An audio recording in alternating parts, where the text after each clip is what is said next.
George. Yes, Joe. Let's talk about porn. For what reason? This movie is about Larry Flynt, who ran Hustlers, a porn magazine, which, to my surprise, is still published in 2024. Why would it surprise you? How is anybody still buying dirty magazines in the 21st century? How is anybody asking an invisible man in the sky to grant them wishes in the 21st century? Do you realize 8 states ban Pornhub? You know what's more certain than death and taxes? People jerking off and other people seeking laws to stop them from jerking off. Of course, we are still buying smut mags. We live in America, where it's easier to get a gun than to see a pair of tits in some communities. Are you kidding? Don't they make a similar point in the movie? Yeah. I mean, maybe this movie still works and maybe it doesn't, but bullshit about sex? That's still a thing. Agreed. In fact, that's kind of where I was going. I wanted to look up some facts about porn and the amount of utter nonsense online that pretends to be unbiased facts, but is just a few degrees short of ministry for virtue and the prevention of vice. Everything is sex trafficking. Everything leads to making your kid a sex-crazy maniac. And endless. What about the children? What about the children? A country that doesn't have national child care and will charge children in schools to eat sure likes to pretend to care about kids when it comes to smut. Fuck you. Get your priorities straight. Dedicate yourself to ensuring our gun laws make it impossible for some asshole to shoot up 7-year-olds, and then I'll believe you about how much you care about the children. Yeah, this cold open's pretty angry. Sorry, let's jack off as the theme music plays, and then we'll be relaxed for the rest of the show.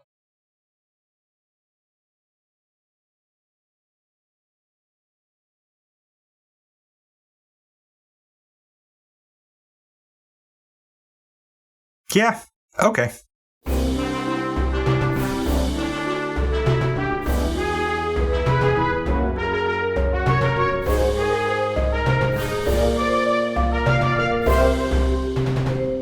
Welcome to Does This Still Work? The podcast looks at all movies and asks, does this still work? I'm Joe Dixon. And I'm George Romacka. And today we're discussing The People vs. Larry Flynt from 1996 and some historical context. First, podcasty stuff. You can reach us at dtswpod@gmail.com, on Facebook, Letterboxd, and our YouTube channel. Joe is on Blue Sky at joedixon.bsky.social. Please tell your friends about us, even the ones that inject their Christianity into your porn and leave 5-star ratings everywhere. You can pick what we watch and get extra per episode content by funding us on Patreon for as little as $1 a month at patreon.com/dtswpod. Now, Joe, take us back to 1996. And that's the way it was.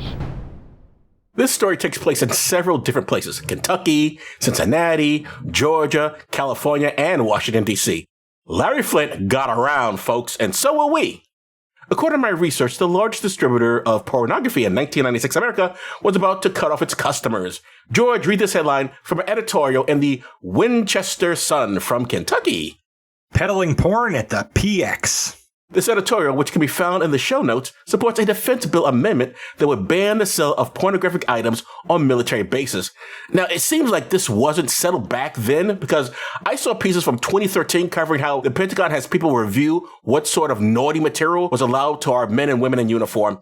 George, I know you were a good Christian boy during your days in the Navy, but were you aware of this, and did they ban or curtail people's smut consumption during your time?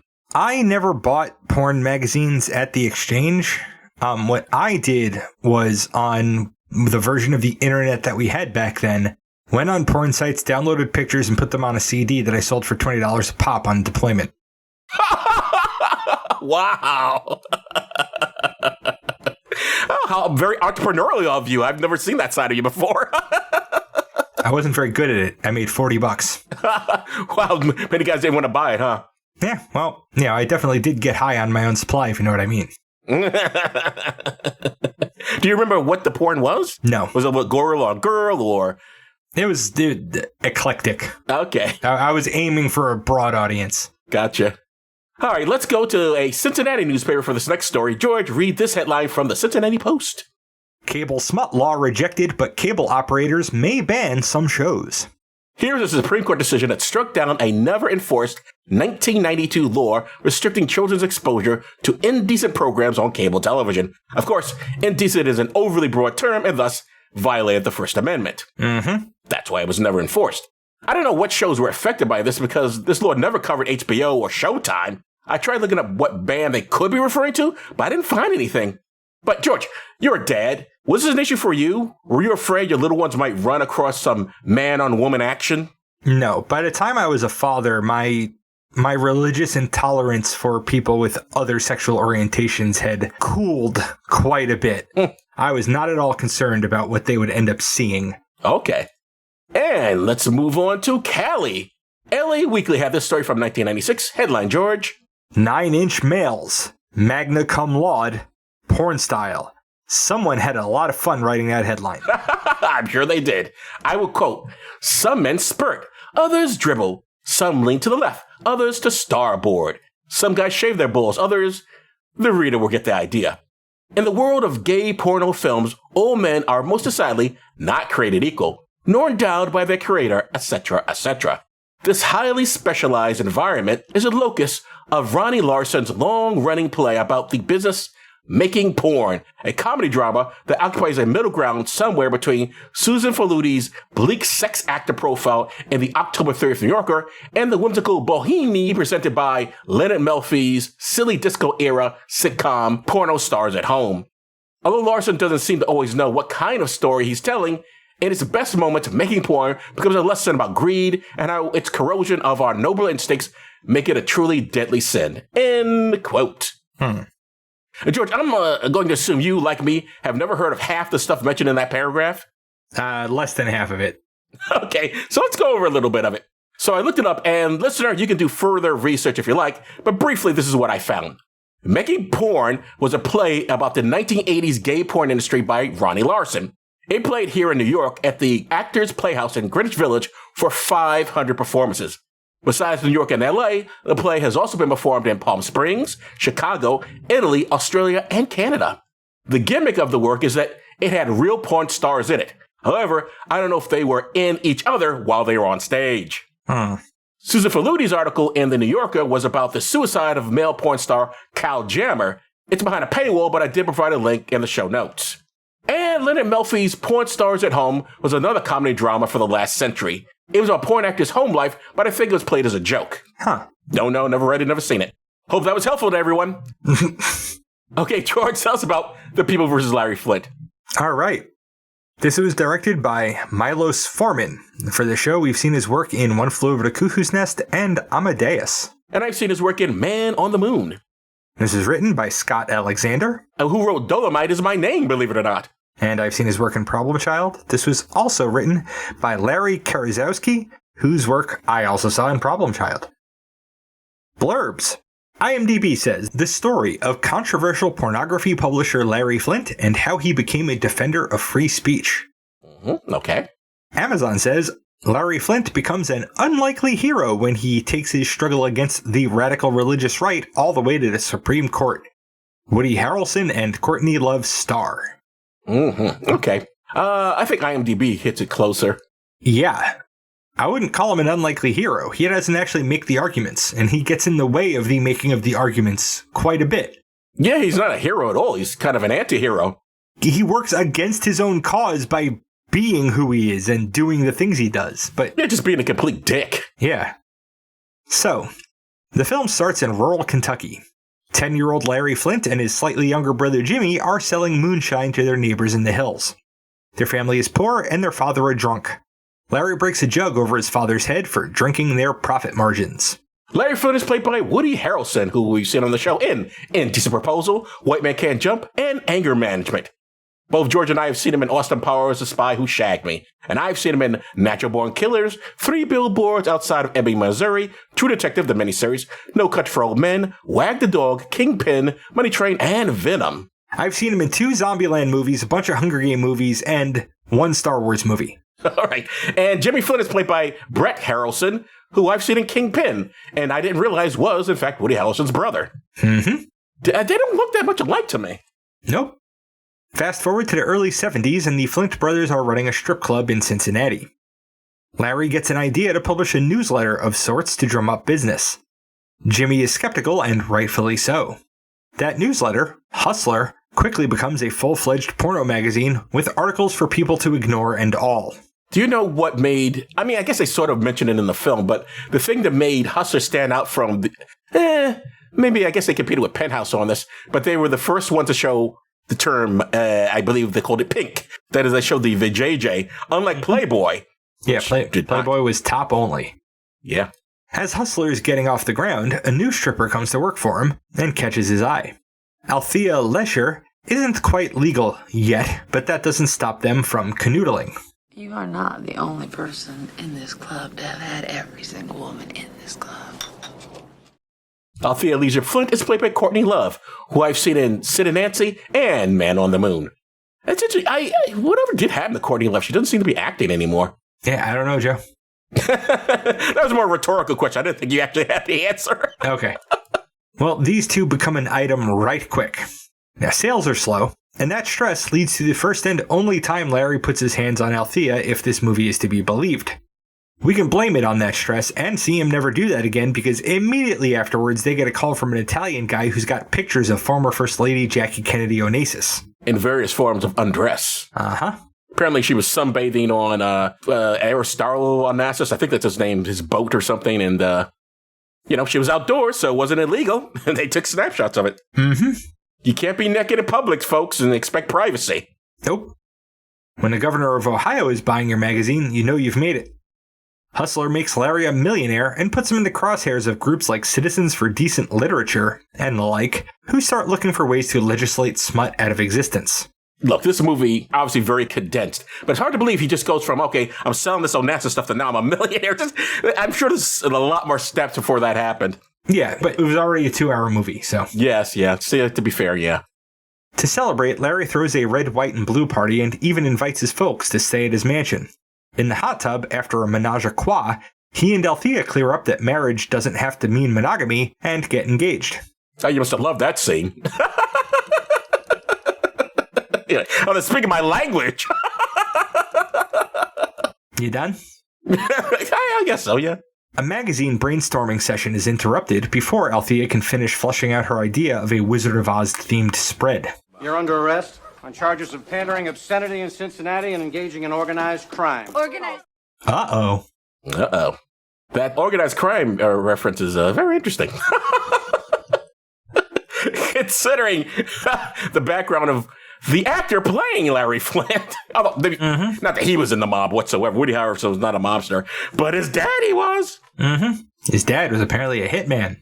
Was a real live hitman. You think in the movies, they seem to be made up? Because, like, who's paid just to go around killing people? But no, it really was a dude. His main job, I mean, I'm sure he had other jobs, but his main job was like, I'm going to put some bullets in people. Mm-hmm. Oh, one more thing. I don't want to forget, and we're probably not going to bring it up again. Matthew McConaughey thinks that Woody Harrelson may be his half-brother because his mother knew his dad, and apparently some things may have happened there, but they never took a DNA test. Huh. So there's a whole, I mean, I don't know how this is in a book or something. It's a whole fascinating story there. Yeah. Bail is arranged, and he's met by his new lawyer, Alan Isaacman. Althea hired him. He's got big ideas, and even though he doesn't particularly like porn, he does recognize that there's more at stake here than just this magazine. Alan Isaacman is played by Edward Norton, who we've seen on the show in American History X and Fight Club, and we've both seen in The Incredible Hulk, The Invention of Lying, Glass Onion, Birdman, or The Unexpected Virtue of Ignorance. And I've heard in Sausage Party and seen in Asteroid City. And I've heard him in Isle of Dogs. In 1997, at Hamilton County Courthouse, Judge W.M. Morrissey, played by Larry Flynt himself, presides over this case. Isaacman's arguments about freedom of expression fall on deaf ears as the jury finds Larry guilty on all counts. Larry is less than thrilled about this and has some words for the judge, who sentences him to 25 years in Ohio State Penitentiary. Yeah, I mean, I get being upset, but saying that the judge has not made one decent decision since he got there and called him a bunch of names. Intelligent decision. Yeah, it's probably not the way to go. No. That when sentencing is about to happen. And that's only the start of his court behaviors. The film allows for one visit from Althea while he's in prison before moving on 5 months to him being cleared by an appellate court. He throws together, by bankroll, Americans for a Free Press and stages a barely attended rally. He argues that war is the most atrocious act our species commits, but photographing it is not a crime, yet sex, which is perfectly natural and most people want, is illegal to photograph. Mm-hmm. Can't argue there. Nope. Hustler keeps growing. So to speak. Yeah. When Larry gets word that store owners are fearful to sell it, he stages a stunt to get himself arrested and cleared by taking over a store and selling it. Larry was quite the showman. Mm-hmm. Then he gets a call from Ruth Carter Stapleton, sister of Jimmy Carter and prominent evangelist. He and Althea have dinner with her, and she convinces Larry to become a Christian and get baptized. Althea, Jimmy, and the rest of the board are not fans of this, nor the Christianification that Hustler undergoes as a result. Ruth Carter Stapleton is played by Donna Hanover, who I did not recognize. I know her from her work in New York. She was an anchor on, I think, Channel 5, Channel 11, I can't remember which station, and she was the former Mrs. Giuliani. She was Giuliani's wife at the time, and when she was working for the news station, and then one day, Giuliani announces he's divorcing her. And how does he do that? By walking around town with his new girlfriend. This is how she discovers they're getting a divorce, because he's a classy guy. Yep. But I had no idea I did not recognize it. Wow, I didn't know Donna Hanover was in acting. Good for her. His change of heart almost does him a favor. The next judge he'd be sitting in front of is willing to let it slide on account of his conversion. Larry shoots it down, though, insisting that he goes to trial. You know, I completely forgot Ruth Carter Stapleton actually existed. I remember this vaguely. I mean, I was pretty young at the time, so there's no reason it would stand out in my mind. But I do remember this porn guy, and she was suddenly converting him. And but it's all like in the back of my brain. It's like I said, I was a kid at the time, so I don't remember much of it. But I completely forgot about this woman. Isaacman argues well, and Larry is cleared of the charges. Then outside the courthouse, a sniper shoots both Larry and his lawyer. They both survive, but Larry is paralyzed from the waist down. Ruth visits him in the hospital, and he renounces his faith. Which is an interesting way to go about it. I mean, I don't know why he decided to go along with that dumbness in the first place. Me neither, Joe. Hustler goes back to its pre-Christian roots, to the relief of everyone. Especially chronic masturbators. Mm-hmm. And getting shot in the South leaves a bad taste in his mouth. I had her move somewhere where perverts are welcome. That somewhere is Los Angeles, California. There, he and Althea become addicted to painkillers. Him, because he's in constant pain. Her, because why not? It's there. I guess. You know, when she is first introduced into this movie, I already got the impression that she was on something. She comes across as a drug addict. Uh-huh. Interestingly, she quit drugs to do this movie. And then went right back to him. No, she stayed clean. Did she stay clean? Yeah. Good for Courtney Love. It's Courtney Love, right? Yep. After a few years of this, his doctor recommends a surgery to deaden the nerves that are causing the pain, so he gets that surgery. He and Althea then go cold turkey off the painkillers and get back to work re-smutifying Hustler after years of people trying to play nice with Reagan's moral majority. Always a mistake. Mm-hmm. Larry's next legal battle comes after he leaks video of the FBI entrapping John DeLorean into a cocaine-selling scheme. I also vaguely, I probably remember this better than I remember the whole Ruth Stapleton thing. Because, yeah, it was all over the TV, this video of this man being sold cocaine by the FBI. Mm-hmm. Do you know who John DeLorean even is? He was a member at General Motors. He was an inventor. And then he went on to found the DeLorean Auto Company, the ones that made the DeLorean from the Back to the Future thing. Okay, yeah. Yeah. You got it. I mean, I'm looking through his Wikipedia article in this. Oh, I thought you knew off the top of your head. No. That's cheating. See where it's linked, entrapping John DeLorean? I see it. Yeah. The government wants him to name his source. Larry refuses in a variety of creative ways. These include wearing the American flag as a diaper and spitting and throwing an orange at the judge. He also fires Isaacman. And not for the first time, I believe, right? He fires him throughout the picture, doesn't he? Or am I wrong about that? It seems like he fires him more than once. It seems like what he would do. The judge declares him incompetent and orders him into psychiatric treatment, where he falls into depression. While in the psych ward, Althea comes to tell him that she's got AIDS. That came out of nowhere. Mm-hmm. During this time, Hustler publishes a satirical booze ad featuring evangelist and all-around horrible person Reverend Jerry Falwell, who sues for libel and emotional distress. Reverend Jerry Falwell is played by Richard Pohl, who we know from the show and The Man Who Wasn't There, and I know from a very old TV show that no one remembers called Carter Country, about a black sheriff who goes to work in this southern town. It's close to Blazing Saddles, but not quite. Huh. I mean, obviously they don't use the N-word in it at all. Yeah. But he's educated, and I guess it's closer to in the heat of the night, really, because the sheriff is he's a good guy, but kind of a dope. We were in it for like 3 years. It was decent. I enjoyed it. And of course, it's called Carter Country because Jimmy Carter was the president, and this is in the South, so therefore Carter Country. Yeah. Larry countersues for copyright infringement since Falwell copied the ad and circulated it in his own newsletter. Good move. In December 1984, Larry is found guilty of causing Falwell emotional distress, but cleared of the libel charge. Have you ever actually seen that fake ad? Nope. I should have posted it into the show notes. Let's see if I can find it. It's actually kind of funny. I believe it. It's Jerry Falwell. It talks about his first time with his mother. Yes, and then that was the Capri ad. It's like talking about your first time drinking, and this kid's first time having sex with his mom in the outhouse. Then we get a scene of him and the Hustler staff where he hugs his brother in a kind of reconciliation. He'd fired the entire staff at one point. I lost track. And then his brother says, "You're not fired," so. Yeah. In June of 1987, Althea passes out from a drug overdose and drowns in their Bel Air bathtub. Larry finds her body, and Harrelson acts his goddamned heart out. Everyone's very good in this. Mm-hmm. Larry convinces Isaacman to take his emotional distress case before the Supreme Court.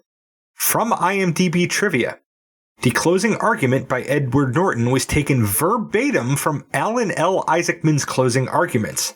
Isaacman revealed this in a documentary of the film. This is going to be the longest sound clip we've ever played of Ed Norton as Alan Isaacman giving his closing arguments to the Supreme Court. And I just think it's interesting that it was actually what was said before the Supreme Court, so I think we are doing a historical service here. Sure. Mr. Chief Justice, and may it please the court. One of the most cherished ideas that we hold in this country is that there should be uninhibited public debate and freedom of speech. Now, the question you have before you today is whether a public figure's right to protection from emotional distress should outweigh the public interest in allowing every citizen of this country to freely express his views. But what was the view expressed in Exhibit A? Well, to begin with, this is a parody of a known Campari ad. I understand. Go ahead. Okay. Also, and more importantly, it was a satire of a public figure, of Jerry Falwell, who in this case was really a prime candidate for such a satire because he's such an unlikely person to appear in a liquor ad. This is a person that we are used to seeing at the pulpit, Bible in hand, preaching with a famously beatific smile on his face. But what is the public interest you're describing? That there is some interest in making him look ludicrous? Yes, Your Honor, there is a public interest in making Jerry Falwell look ludicrous, insofar as there is a public interest in having Hustler magazine express the point of view that Jerry Falwell is full of BS. And Hustler magazine has every right to express this view. They have the right to say that somebody who has campaigned actively against our magazine, who has told people not to buy it, who has publicly said that it poisons the minds of Americans, who in addition has told people that sex out of wedlock is immoral, that they shouldn't drink. Hustler magazine has a First Amendment right to publicly respond to these comments by saying that Jerry Falwell is full of BS. It says, let's deflate this stuffed shirt and bring him down to our level. Our level, in this case, being admittedly a lower level than most people would like to be brought to. I apologize. I know I'm not supposed to joke, but that's sort of the point. But Mr. Isaacman, the First Amendment is not everything. I mean, it's a very important value, but it's not the only value in our society. What about another value which says that good people should be able to enter public life and public service? The rule you give us says that if you stand for public office or become a public figure in any way, you cannot protect yourself, or indeed your mother, against a parody if you're committing incest with her in an outhouse. Now, do you think that George Washington would have stood for public office if that was the consequence? It's interesting that you mentioned George Washington, Justice Scalia, because very recently I saw a political cartoon that's over 200 years old. It depicts George Washington riding on a donkey, being led by a man, and the caption suggests that this man is leading an ass to Washington. I can handle that. I think George can handle that. But that's a far cry from committing incest with your mother in an outhouse. I mean, there's no line between the two? No, Justice Scalia, I would say there is no line between the two, because really what you're talking about is a matter of taste and not law. As you yourself said, I believe, in Pope versus Illinois, it's useless to argue about taste and even more useless to litigate it. And that is the case here. The jury has already determined for us that this is a matter of taste and not a matter of law, because they've said that there is no libelous speech, that nobody could reasonably believe that Hustler was actually suggesting that Jerry Falwell had sex with his mother. So why did Hustler have him and his mother together? Hustler puts him and his mother together in a example of literary travesty, if you will. And what public purpose does this serve? Well, it serves the same public purpose as having Gary Trudeau say that Reagan has no brain or that George Bush is a wimp. It lets us look at public figures a little bit differently. We have a long tradition in this country of satiric commentary. Now, if Jerry Falwell can sue when there has been no libelous speech purely on the grounds of emotional distress, then so can other public figures. And imagine, if you will, suits against people like Gary Trudeau and Johnny Carson for what he says on the Tonight Show tonight. Obviously, when people criticize public figures, they're going to experience emotional distress. We all know that. It's the easiest thing in the world to claim, and it's impossible to refute, and that's what makes it a meaningless standard. Really, all it does is allow us to punish unpopular speech. And this country is founded, at least in part, on the firm belief that unpopular speech is absolutely vital to the health of our nation. Thank you, Mr. Isaacman. I mean, good fucking argument. Indeed. And I just put the a link to that to the ad they're talking about, the fake ad, obviously. Yeah. So everyone's welcome to read it. It's in the show notes. Yeah, but on those arguments, like that thing about emotional distress, it's the easiest thing in the world to claim, and it's impossible to refute, making it a meaningless standard. Fucking right, man. Like, oh no, 100%. Yeah, of course. The Supreme Court, in fact, agrees. They decide unanimously in favor of Larry Flynt. Now, we should make it a point to point out this was a way different Supreme Court than the one we have today. Well, not only that, they depicted 9 people on this Supreme Court. There were actually only 8 at the time. Oh. One of the justices had just retired, and Justice Kennedy hadn't been sworn in yet. So when this actually took place, there were only 8 justices. Oh, good thing it wasn't deadlocked 4-4. Mm-hmm. Now, someone might ask, why did they go with 9? Well, probably because people wouldn't know exactly when it took place, and they would just be writing in saying, hey, you fucked it up in the movie. So they just went with 9 anyway. The film ends with Larry laying in bed watching a Larry Flynt-style home movie of a younger, healthier Althea. And the film also ends with title cards. The only one I'll mention is Larry's. It says, Larry Flynt lives in Los Angeles and publishes 29 magazines. He is still confined to a wheelchair. His assailant was never brought to justice. This is no longer accurate. The man who shot him was caught and convicted of a bunch of other killings, and he was put to death in 2013. His motivation was racism. He was triggered by an interracial sex spread in Hustler, and that's why he went after Larry Flynt. Ah. But Larry Flynt actually spoke out against that guy's execution. He was anti-death penalty even for that guy. And Larry Flynt no longer lives in Los Angeles because he died of heart failure in February of 2021 at 78. He literally lives nowhere anymore. Yep. Because he doesn't live. The end. The end, indeed. A little bit more background, he would go on to remarry. And then when he died, his new wife took over the business. I don't know how well it's doing these days, but that's what happened. He got a new wife, and apparently they had a kid. I guess, I don't know if it's from a previous relationship of hers. He couldn't have fathered it unless it was insemination or something, but they did have a child, and the kid accused them of molesting them. But I don't know whatever happened to that. Yeah. Or is that a downer? No, it's not. I mean, it sort of goes right into our conclusions on this. Does this still work or not? What do you think, Joe? Oh, you want me to start it off? Okay, yeah 100%. I think it's a very good film.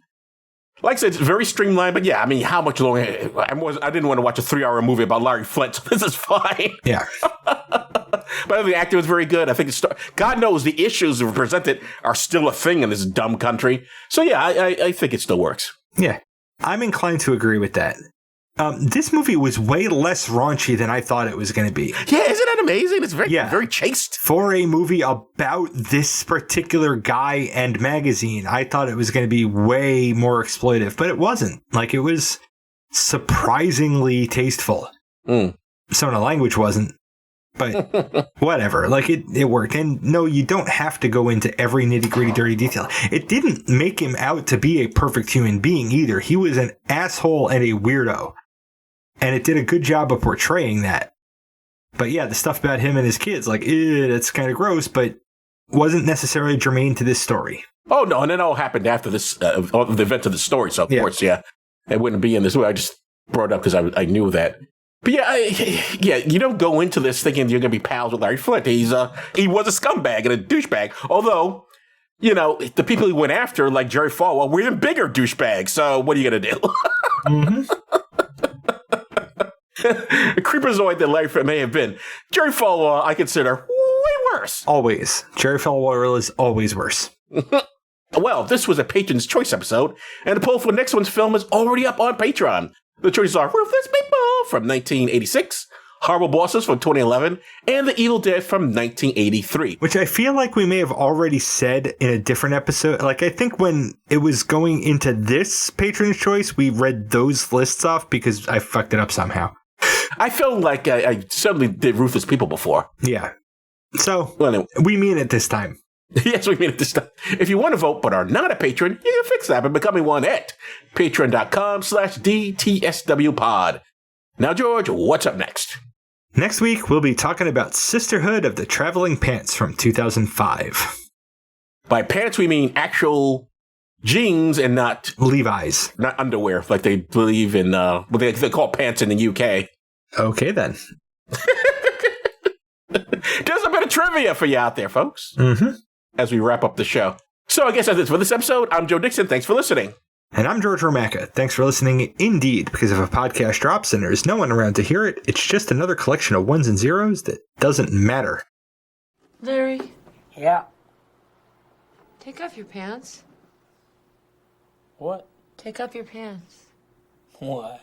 Because I've never fucked a millionaire before. You've been listening to Does This Still Work? Produced by Joe Dixon and George Romaka. The hosts can be reached via social media, email, or the contact page at dtswpod.com. Be good to yourself and others, because that still works.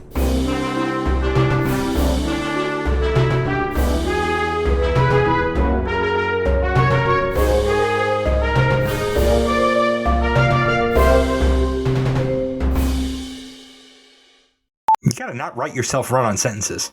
It's kind of my thing. Dear Miss Manners, my best friend's 9-year-old son called last night and asked me to contribute on behalf of his karate club to his local children's hospital. Dear Miss Manners, my family and I had family who came to stay with us for a couple weeks. Dear Miss Manners, I recently discovered that I have a 15-year-old son from a very brief, dare I say, relationship.